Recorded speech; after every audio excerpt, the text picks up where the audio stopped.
pour votre accueil et bonjour à toutes, bonjour à tous. Donc, c'est un très beau sujet, la joie d'être utile à l'autre. Déjà, peut-être que vous l'entendez de façon un peu bizarre, parce qu'avant la joie, il peut y avoir de la difficulté, il peut y avoir un quotidien difficile. Mais précisément, je voudrais commencer par dire que s'il y a une joie à être utile à l'autre, c'est parce que, à la base, nous sommes des êtres de relation. C'est-à-dire que notre valeur, notre vérité, n'est pas à l'intérieur de nous-mêmes, comme on nous l'a parfois dit. Hein, confiance en soi, estime de soi, identité personnelle. Mais il y a beaucoup d'illusions dans ce vocabulaire-là. Je pense, et je ne suis pas le seul, que la valeur de quelqu'un, elle n'est pas en elle, elle est dans la nature des relations qu'elle est capable de tisser avec les personnes qui sont autour. D'ailleurs, une des définitions du bonheur, qui l'emporte malgré la relativité culturelle, malgré la diversité culturelle, un être humain est heureux quand il entretient avec les gens qu'il voit le plus des relations de qualité. Donc, si vous voulez, on est des êtres de relation. Non pas des monades, non pas, comme le dit Houellebecq, des particules élémentaires, mais des êtres de relation. Ça, c'est le premier point. Donc, c'est pas très surprenant que, étant un être de relation par nature, le simple fait d'être utile aux autres, d'être agréable aux autres, d'aider les autres, tout simplement, nous procure quelque chose de personnellement agréable. Et d'ailleurs, autre introduction, hein, pour comprendre la question, c'est que on est mal élevé. On nous apprend que nous sommes autosuffisants, alors que nous sommes dépendants et en relation. Et on nous apprend aussi que quelque part, il y aurait une opposition entre être désintéressé, être généreux, être altruiste, et avoir un intérêt personnel. Si vous voulez, dans mon livre, La rencontre, une philosophie, j'essaie de casser cette opposition. Quand on rencontre quelqu'un, on n'est ni désintéressé complètement, ni intéressé complètement. Si on rencontre quelqu'un et que ça devient un ami, ou alors un amour, on sent que cette personne va nous apporter énormément. Mais on est aussi très curieux de la différence de l'autre.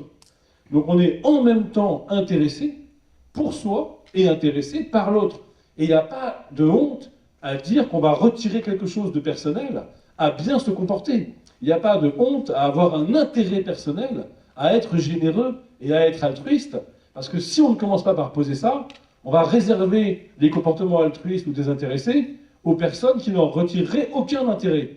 Ce n'est pas ce que je vous souhaite. Et il me semble que ce qui est très beau, c'est de retirer un intérêt personnel en termes d'estime de soi, en termes de fierté, en termes d'honneur, de ce que vous voulez, et de comprendre que l'intérêt de l'autre va avec mon intérêt, et que ça n'est pas antinomique. Donc dans la joie d'aider l'autre, il y a aussi une joie de penser qu'on se comporte bien, et c'est tout à fait important de bien l'assumer. Bien sûr, il y a une énorme différence entre aller aider les autres pour en retirer un bénéfice personnel, et aller aider les autres pour aider les autres, et en retirer un bénéfice personnel. Je ne sais pas si vous voyez la différence. Parce que si vous allez aider les autres pour en retirer un bénéfice personnel, vous n'en retirerez aucun bénéfice personnel. Parce que ce que j'appelle bénéfice personnel, c'est ce que Kant appelle un sentiment d'estime de soi, un sentiment de respect pour sa propre personne, et cela nous envahit comme une récompense lorsque nous ne l'avons pas recherché. Mais si nous l'avons recherché, nous ne l'obtiendrons pas. Ce que je disais à mes élèves de lycée souvent, si vous croisez un SDF et que c'est pour arrêter de vous sentir coupable et privilégié que vous lui filez un croissant ou 1 euro, vous ne serez pas envahi par ce sentiment de respect pour vous-même qui est pour Kant l'indice d'un être moral. Mais si en revanche, vous êtes sensible à sa détresse réellement, vous êtes capable d'avoir un instant d'échange réel, vous êtes capable d'ouvrir votre cœur sans le faire exprès, d'être disponible au surgissement de la rencontre, et alors vous lui donnez 1 euro ou un croissant, et dans ce cas-là, vous serez envahi par un sentiment d'estime pour vous-même et de respect de vous-même, parce que vous ne l'aurez pas cherché. Voilà. Donc la joie d'être utile à l'autre, c'est ça. Mais n'allons pas trop vite, je voudrais recommencer par faire une histoire des besoins primaires de l'être humain. Parce que vous allez comprendre où je veux en venir. Il y a longtemps, on va dire un siècle, et puis évidemment auparavant, les besoins primaires des animaux humains étaient toujours présentés au nom de 4. Manger, boire, dormir, et on ajoutait les relations sexuelles au plan de l'espèce. Ça voulait déjà dire un truc simple, c'est que pour survivre, un individu, il a besoin de boire, de manger et de dormir, et l'espèce, elle a besoin de relations sexuelles en plus. Après, on a compris que c'était une vision extrêmement réductrice de l'animal humain, et avec les théories de l'attachement que vous devez connaître, dont parle beaucoup Boris Cyrulnik, on a découvert qu'en fait, il y avait un autre besoin primaire qui devait être satisfait pour que les enfants ne meurent pas, qui était d'être entourés de soins affectifs, de paroles, de regards, d'attention. Et il y a l'étude bien connue avec les enfants roumains, dont Boris Cyrulnik a fait un point central de son travail sur la résilience. C'est des enfants qui sont morts alors qu'ils avaient à manger, à boire et un lit, mais ils n'avaient aucun contact humain, aucun soin humain, aucune relation, aucun regard. Ils n'étaient pas enveloppés de care, de soins, et ils en sont morts. Et donc là, on a ajouté, enfin, ils en sont morts pour certains, on a ajouté parmi les besoins primaires du sujet humain, on a ajouté à boire, manger, dormir et le sexe, on a ajouté qu'on prenne soin de soi. Jusque-là, ce n'est pas notre sujet. Vous allez me dire, pourquoi cette digression? Eh bien, parce que on a découvert assez récemment que là aussi, c'était encore beaucoup trop réducteur. Et le chercheur en neurosciences qui s'appelle Jaak Panksepp, j'adore ce nom, à chaque fois que je le prononce, j'imagine une sorte de lapin, de lièvre aux grandes oreilles qui surgit des herbes hautes. Mais vous allez voir pourquoi je dis ça. Parce que Jaak Panksepp, il a... Vous êtes en forme, parce qu'en général, cette blague tombe à l'eau. Mais là, ça se fait marrer tout le monde. Eh bien, il a étudié les mammifères. Et au sein des mammifères, les mammifères humains. Et il a découvert, et c'est complètement dingue, parce que c'est même pas que pour nous, les mammifères humains, qu'il y avait un autre besoin primaire du mammifère, c'est de s'occuper des autres. C'est complètement dingue. C'est pas qu'on s'occupe de moi avec des soins, des regards, de l'amour, de l'attention, en plus d'avoir à boire, à manger, un lit et du sexe, c'est que moi, je m'occupe des autres. Et on a découvert en thérapie que plein de gens qui étaient dans ce qu'on appelle le rétablissement psychique, vous devez connaître cette expression, se rétablir, c'est pas être guéri, mais c'est commencer à aller mieux, et bien souvent, des gens qui ont connu un drame, une effraction psychique, qui sont ce que Boris Cyrulnik appelle des résilients, ils se sont à un moment accrochés au fait de s'occuper de quelqu'un. Alors ça peut être un humain, un bébé, un humain adulte, ça peut être aussi un animal, ça peut être la nature. Et on a découvert que parmi les besoins primaires de l'animal humain, il fallait maintenant ajouter, donc boire, manger, dormir, le sexe pour l'espèce, qu'on s'occupe de moi et que je m'occupe de quelqu'un. Alors là, ça commence à vous parler, je pense. C'est que c'est pas un détail.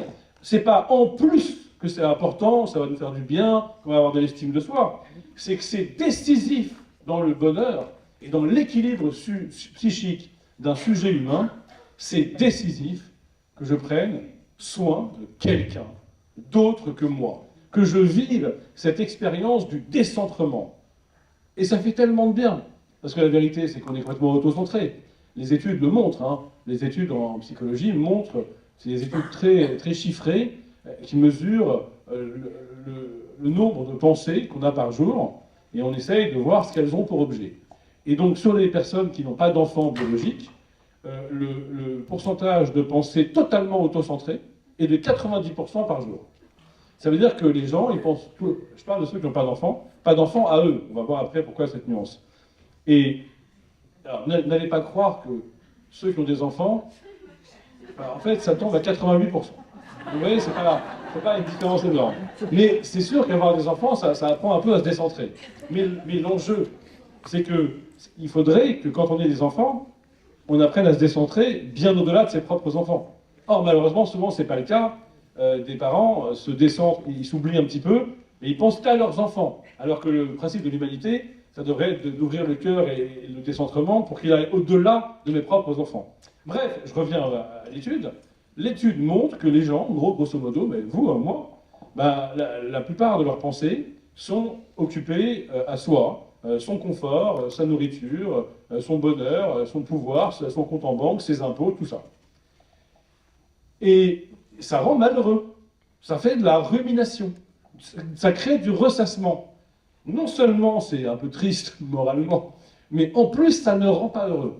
Eh bien, quand je rencontre quelqu'un et que je m'occupe de quelqu'un, je vis cette heureuse expérience du décentrement, et ça me fait du bien. Ça me remplit de joie, parce que je sens que ma destination de mammifère humain, en grec on parle du télos, c'est la finalité, c'est de sortir de moi et de m'intéresser à quelqu'un. D'ailleurs, c'est ça aussi que j'ai expliqué dans mon livre sur la rencontre. C'est pour ça que ça fait tellement de bien une belle rencontre. Parce que, enfin, quelqu'un m'intéresse plus que moi. Pas longtemps, c'est une parenthèse, mais ça fait quand même beaucoup de bien. Et vous voyez bien, parfois ça peut être au boulot, un collègue, ça peut être évidemment un flash amoureux, ça peut être aussi un flash amical. Et c'est très marrant, on est surpris, l'autre surgit, et il dit, ah, il est marrant, ah, c'est intéressant, tiens, je ne voyais pas les choses comme ça. Et tout simplement, on se décentre, on se déprend, et on s'intéresse un peu moins à soi. Alors, ensuite, il y a le cas particulier où l'autre souffre. L'autre en question, qui est l'occasion du décentrement, il souffre, et il a de la douleur, ou il a des troubles, il a besoin de moi, il est plus encore dépendant que tous les humains qui sont déjà dépendants. Hein, le philosophe Alain disait « être, c'est dépendre ». Nous sommes dépendants les uns des autres, depuis le début. Et je rappelle que le petit bébé il est complètement dépendant. Beaucoup plus d'ailleurs que d'autres mammifères. Il est complètement dépendant, et donc la question c'est de bien vivre cette dépendance. C'est pas de devenir indépendant, ça n'a aucun sens. On peut devenir autonome éventuellement, à savoir s'orienter avec sa raison de manière indépendante, enfin de manière autonome. Mais on n'est pas indépendant. On est dépendant des soins, des relations, des regards, des rencontres. Et donc, à un moment, l'autre surgit, et ça me fait un bien fou. Mais d'abord, qu'il existe, que je me décentre, que j'arrête de ruminer sur mon propre cas. Ensuite, évidemment, ça va me faire un bien fou de me sentir utile. Et en plus, de produire des actions qui éventuellement ont des conséquences positives. Ça, on va le voir après. Mais avant d'arriver à ça, il faut être beaucoup plus progressif et dire que pourquoi il y a une joie, parce que je sors de moi. Et au fond, peut-être que nous sommes faits pour sortir de nous-mêmes, aller à la rencontre de l'autre, aller à la rencontre du monde, aller à la rencontre de l'inconnu, et non pas rester en nous-mêmes. Mais pour comprendre ça, il faut arrêter avec ce culte de l'identité personnelle. D'ailleurs, vous voyez bien qu'il est extrêmement délétère. Aujourd'hui, la violence, l'agressivité sur les réseaux sociaux, la polarisation des débats, c'est que les gens sont tout le temps en train d'avancer leur identité. Moi, en tant qu'homme de droite, moi, en tant que socialiste, moi, en tant que chrétien, moi, en tant que gay, moi, en tant qu'hétéro. Mais pitié, arrêtons de poser en avant une identité et parlons d'abord. C'est pas en tant... Là, par exemple, je vous parle pas en tant qu'hétéro blanc de 50 ans. Enfin, j'espère pas. Je parle d'un sujet et je mets pas en avant mon identité pour poser le sujet. Or, aujourd'hui, on parle tout le temps d'identité. Et d'ailleurs, on est habitué à nous dire « c'est bien, mon identité doit être reconnue, je dois avoir le droit d'être qui je suis ». Évidemment, mais la vérité, c'est qu'on n'est pas fait pour être ce qu'on est. On est fait pour se surprendre, pour sortir de soi, pour être troublé par la rencontre de l'autre. Et que précisément, cette rencontre produise un trouble identitaire. Tiens, je ne sais plus qui je suis. Fissure ma carapace identitaire. Et ça laisse passer la lumière. C'est la phrase de Leonard Cohen. C'est là où il y a une fêlure que passe la lumière. There is a crack in anything, that's how the light goes on. Enfin, c'est pas ça la phrase en anglais, mais vous avez compris l'idée. Et ça veut dire que la joie d'être utile, c'est la joie de se sentir autre, en fait. Tiens, je ne pensais pas que j'étais cette personne-là. Mais souvent, on nous présente mal les choses. Il y a beaucoup de gens qui vont justifier le fait d'être des aidants par le fait qu'ils sont telle personne avec telle valeur. C'est bien, mais la vérité, c'est qu'on n'est pas obligé d'être si cohérent. On peut juste être sensible à l'autre et sentir qu'on devient la personne qu'on peut devenir dans la relation. C'est pas simplement qu'on a à l'intérieur des bonnes valeurs qui font qu'on va aider, être altruiste ou généreux. C'est plus que ça, c'est qu'on sort de soi. Et on ne sait pas d'ailleurs ce qui va advenir. Parfois, ça va être pas très clair. Parfois, il n'y aura pas que de la joie d'ailleurs. On va être en colère, on va être énervé, on va être entravé.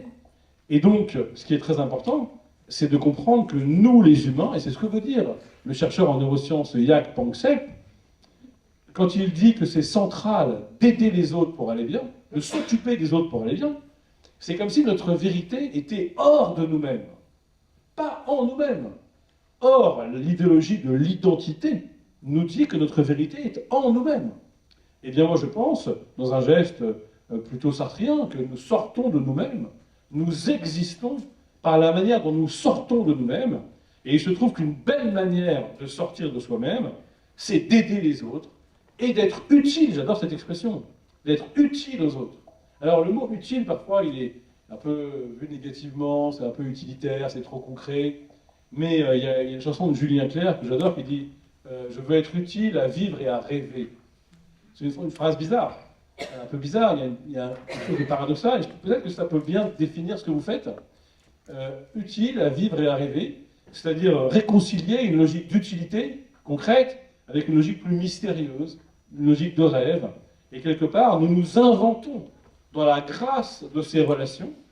Et je dirais que c'est pas parce que nous savons qui nous sommes que nous aidons, c'est plutôt en aidant que nous devenons ce que nous sommes. Et que nous devenons, d'ailleurs pas ce que nous sommes, que nous devenons tout court. Donc voilà, nous sortons de nous-mêmes. Donc ça, c'est la première idée. Nous sommes des êtres de relation. Notre vérité n'est pas en nous, mais hors de nous, dans la nature des relations que nous tissons avec les autres. Et quand nous soutenons quelqu'un, quand nous aidons quelqu'un, quand nous accompagnons quelqu'un, eh bien, notre vérité, elle est entre cette personne et nous. Elle n'est pas en nous, elle est entre cette personne et nous. Alors, ce que je dis, ça pourrait paraître un peu bizarre à certains d'entre vous, ou certaines d'entre vous, qui peut-être sont ici au nom de certaines valeurs. Notamment, on peut imaginer des valeurs altruistes, ou même des valeurs religieuses. Dans ce cas-là, vous pourriez vous dire, c'est bizarre ce qu'il dit, parce que moi, je sais qui je suis, j'ai des valeurs, par exemple, je ne sais pas, chrétiennes, d'altruisme, de charité, et donc, si j'aide les autres, c'est au nom de ces valeurs. Ça se défend aussi.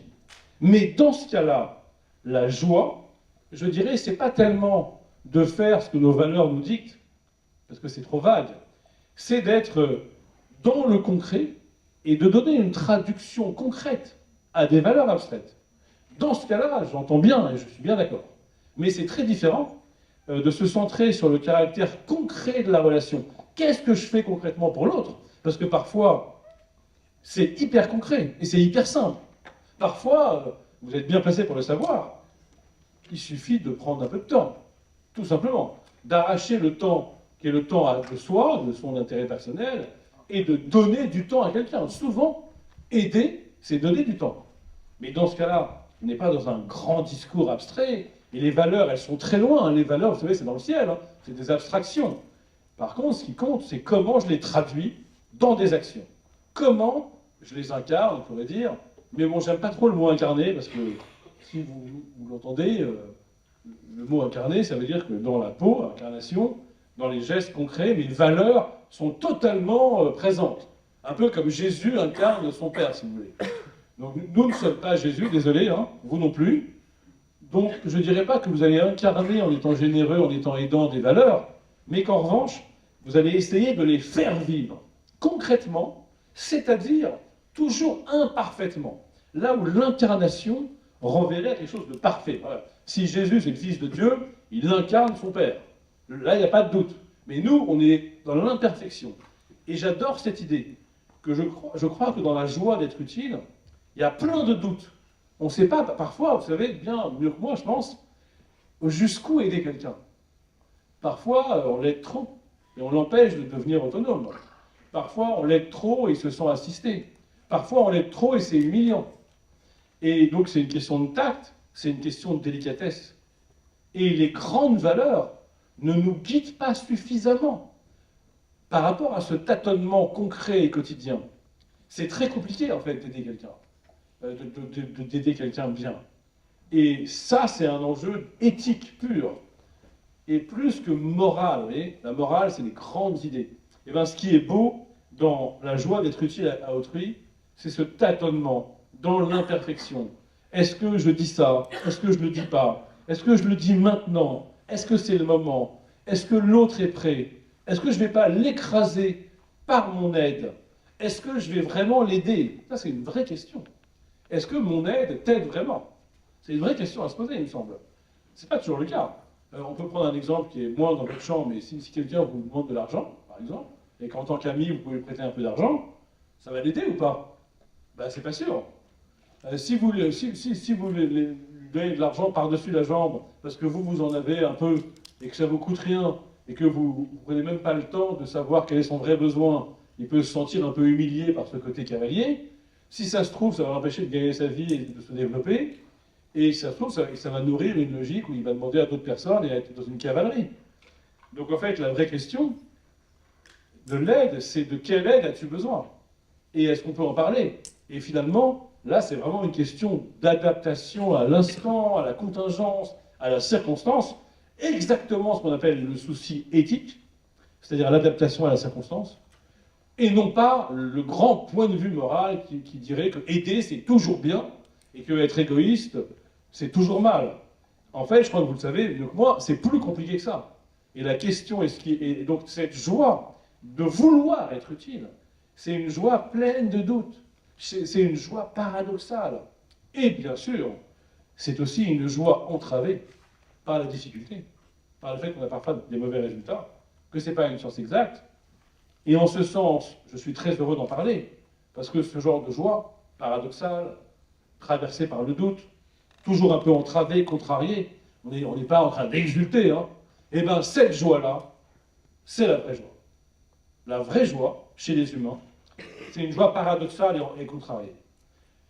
Si nous ne voulons pas l'admettre, si nous voulons une joie parfaite, sans embâche, un bonheur durable, une félicité, en général, nous sommes dans le déni.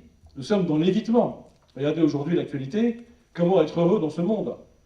Si être heureux complètement dans une sérénité durable ou une félicité parfaite, c'est être complètement aveugle, c'est faire l'autruche, c'est se voiler la face. Donc qu'est-ce qui nous reste? La joie contrariée. C'est-à-dire, je vois toutes les raisons de ne pas être joyeux, mais j'ai la joie de vivre quand même, parce que j'ai envie de vivre et j'ai envie d'aider les autres. Eh bien, dans votre cas, c'est ce que vous devez vivre, j'imagine.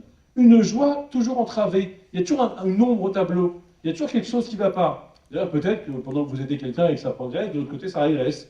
Puis peut-être vous aidez, mais ça ne suffit pas. Donc en fait, ce domaine qui est le vôtre me paraît un lieu parfait pour comprendre ce que Clément Rosset appelle la vraie joie. Et il dit dans son livre La force majeure, la joie est paradoxale ou n'est pas la joie. Si elle n'est pas paradoxale, c'est qu'on est dans la pensée positive, dans l'auto-persuasion. Vous savez, cette espèce de mode d'aujourd'hui, très triste, je trouve, hein, où on nous explique, j'ai encore vu ça ce matin, qu'il faut se lever du bon pied et se regarder en disant que ça va être une super journée et s'auto-persuader, quoi.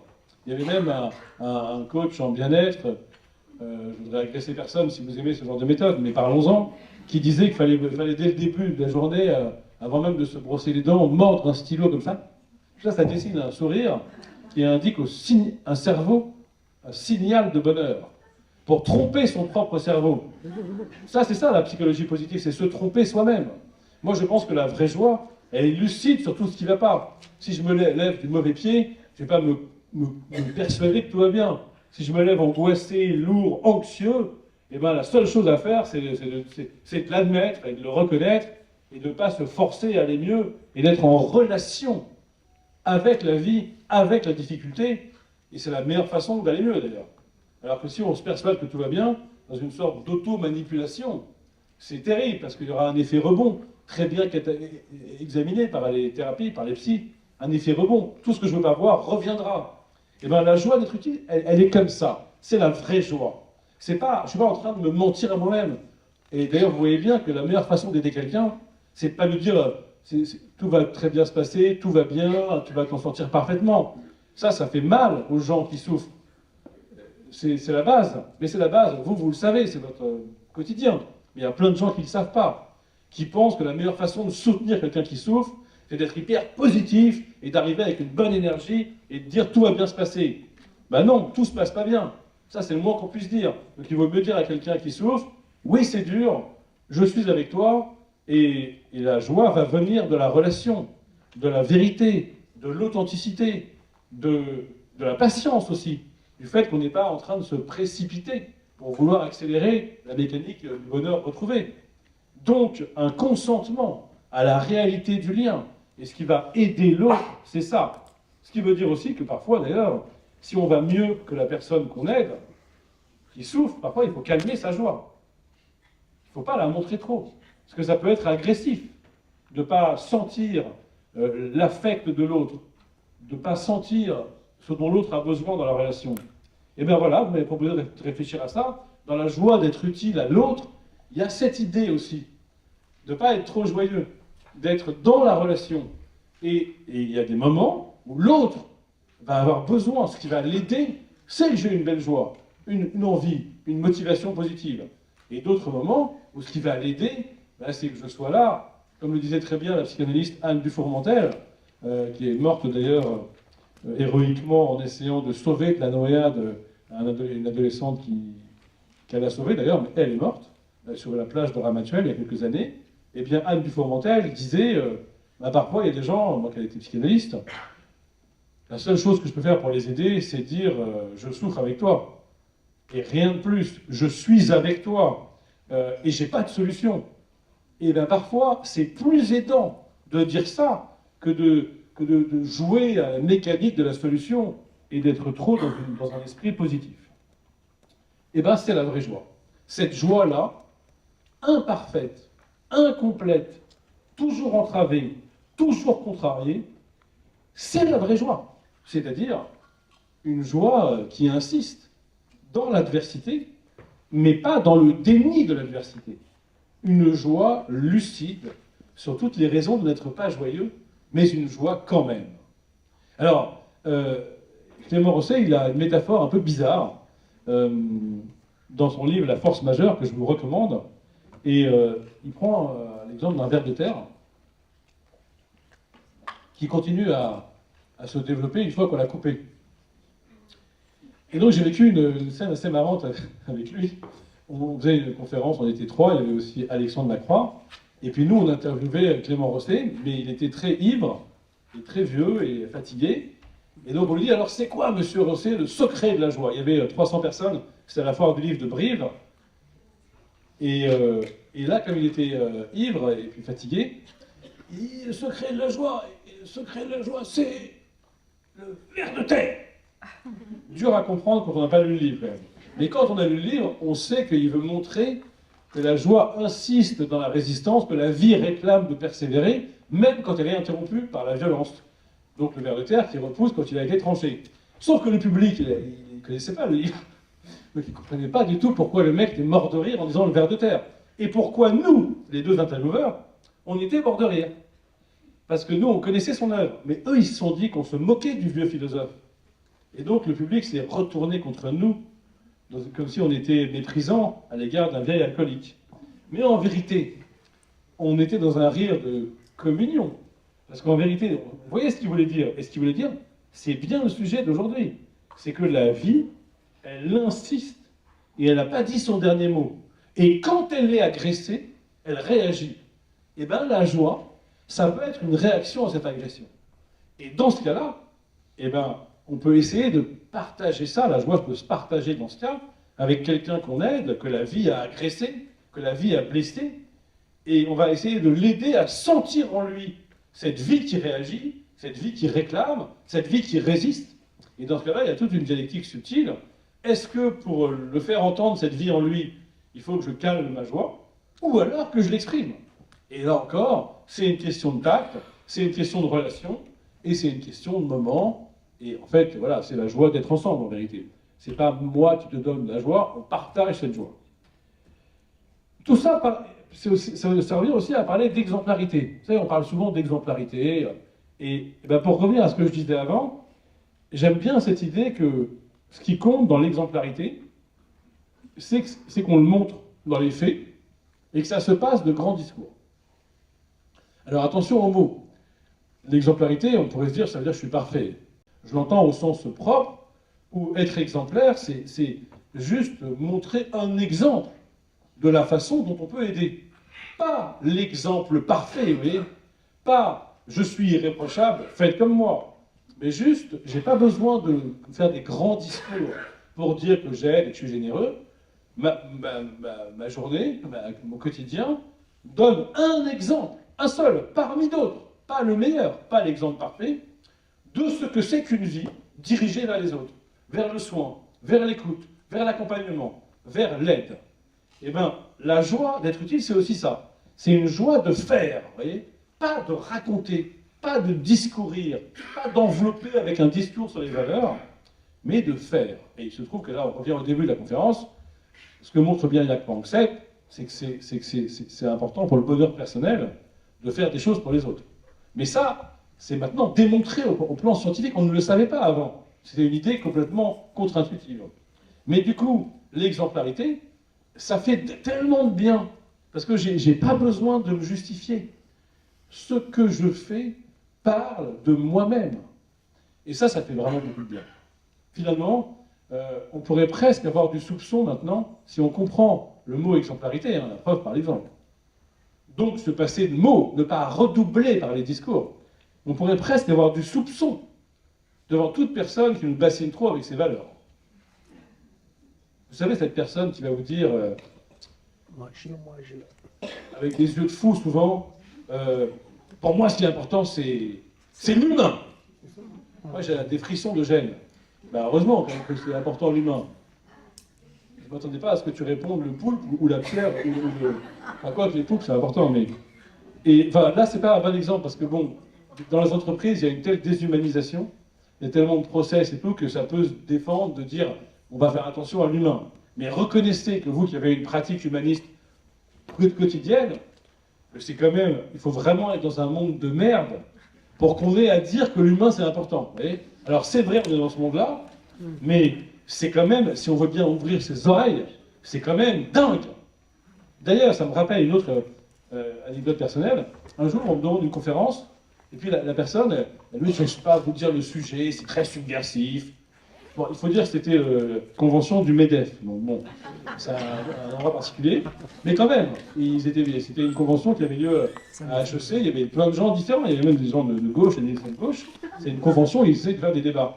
Mais bon, la personne refusait de me dire ce qu'elle voulait me dire. J'ai dit, si tu veux que je fasse la conférence, quel sujet, de quoi tu parles? Et puis il n'arrive pas à cracher sa valda.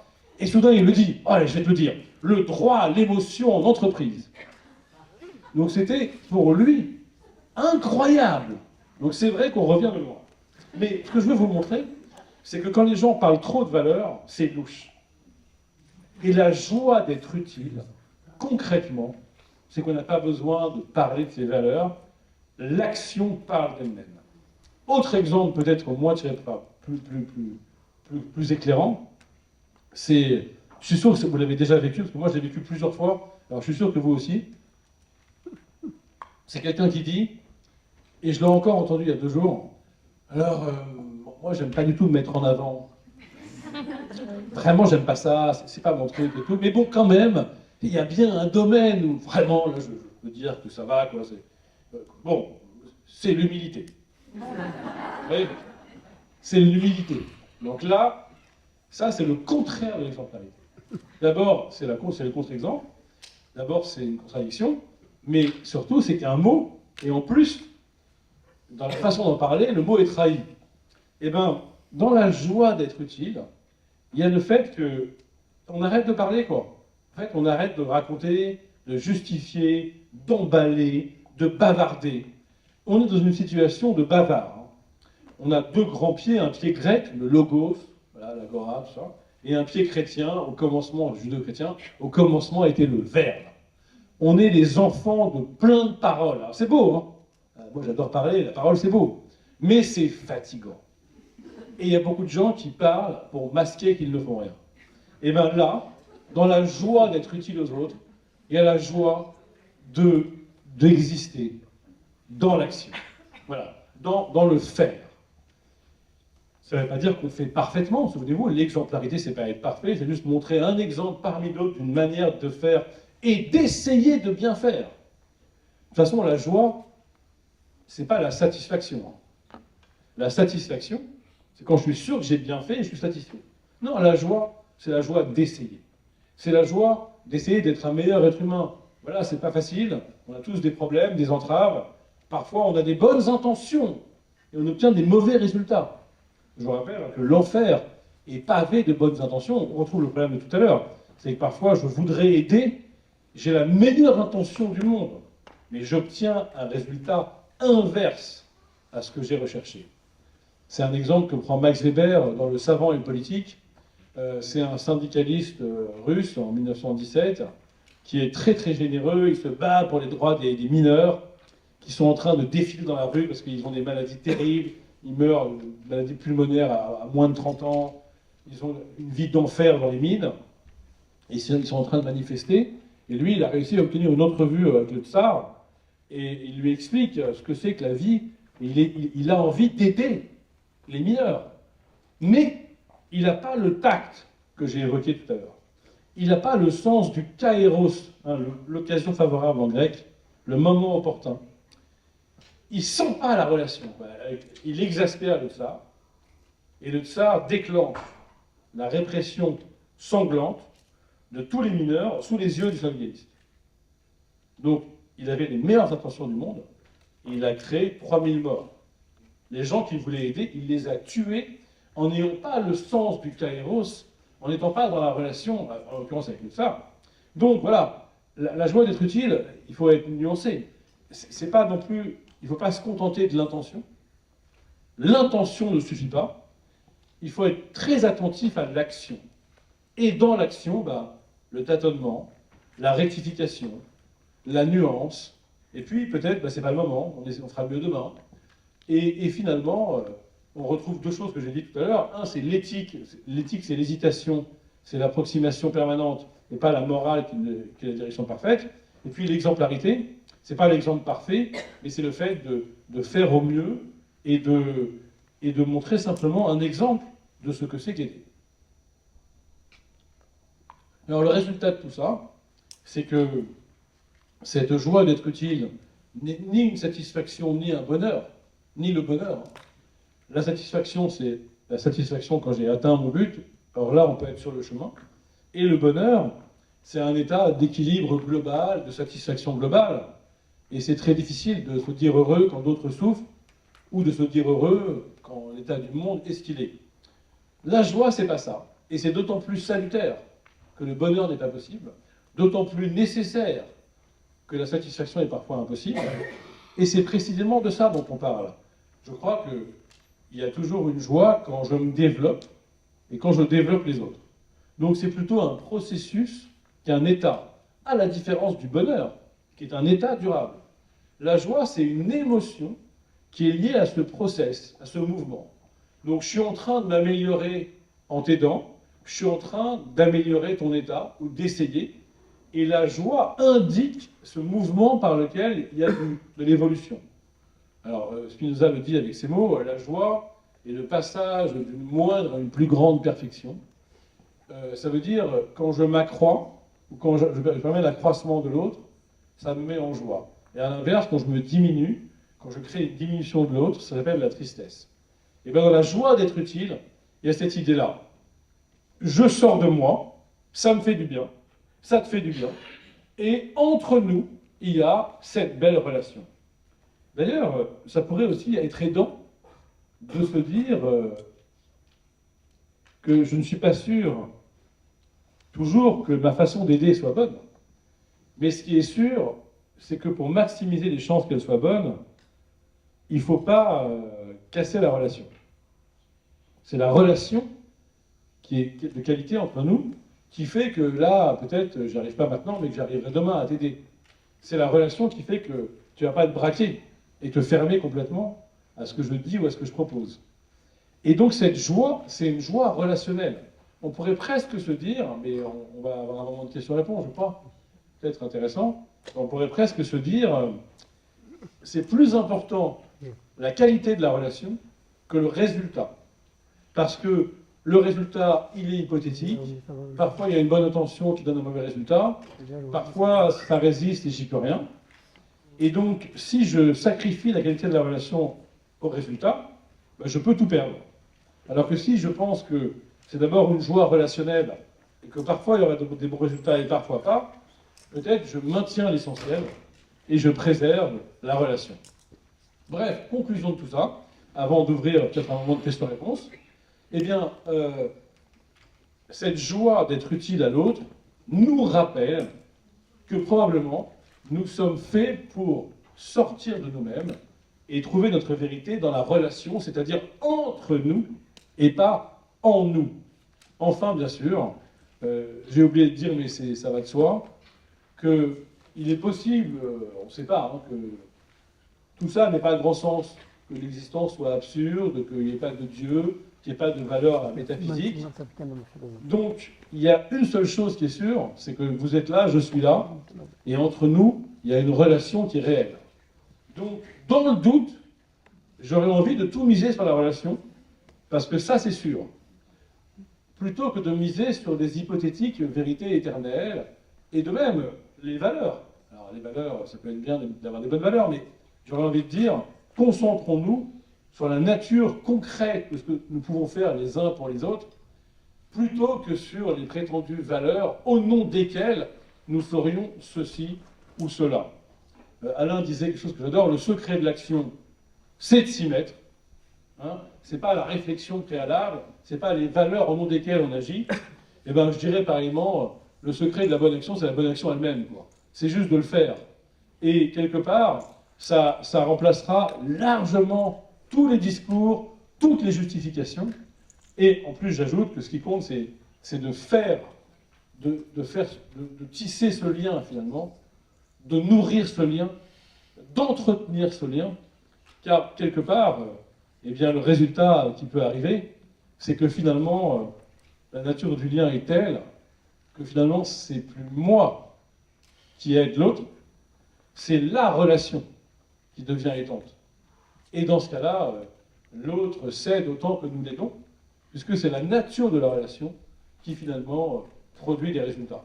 Moi, je l'ai beaucoup vécu comme prof de lycée. Aujourd'hui, je ne suis plus prof de lycée, mais je l'ai été plus de 25 ans.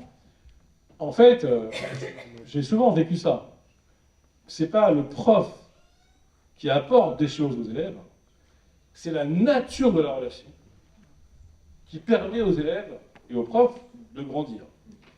D'ailleurs, c'était une définition de l'amitié chez Aristote. Il dit, un ami, c'est quelqu'un qui te rend meilleur, mais en fait, quand on traduit bien du grec, ça ne veut pas dire ça. Il dit, un ami, c'est quelqu'un avec qui tu as une relation qui te rend meilleur. Et bien, c'est peut-être ça, le secret de l'aidance. C'est ne pas avoir l'arrogance de penser que moi, j'aide, je t'aide, mais plutôt la finesse de comprendre que ce que je fais, c'est poser et entretenir une relation dans laquelle peut-être tu vas te retrouver aidé, et finalement, moi aussi, et c'est tant mieux, car je vous rappelle qu'il n'y a aucune contradiction entre s'intéresser vraiment à l'autre et avoir un intérêt personnel dans cet intérêt pour l'autre. Merci beaucoup.